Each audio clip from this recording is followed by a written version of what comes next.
এটা হচ্ছে দীঘার সেকেন্ড দিন। ভোর ভোর আমরা বেরিয়ে পড়েছিলাম সকালবেলা, কারণ একটুখানি ওই সূর্য ওঠা দেখার জন্য।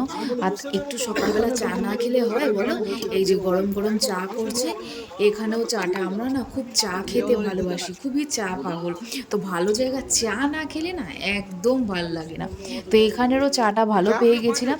আর দেখো এখানে সবাই মাছ ধরতে যাচ্ছে, আর তার সাথে খেজুরের রসও বিক্রি হচ্ছে, আর তার সাথে গরম গরম চা। এরকম দৃশ্য অনেক দেরিতেই উঠেছিল, কারণ কি সবাই আগে থেকেই চলে এসছে। আমরা ভেবেছি তাড়াতাড়ি না গেলে বোধহয় দেখতে পারবো না, কিন্তু অনেক লেটে হয়েছে।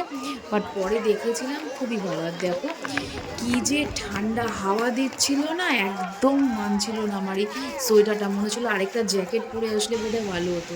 দেখো সকাল সকাল কীরকম ওয়েদারটা, তোমাদের দাদা দাঁড়িয়ে দাঁড়িয়ে দেখছে।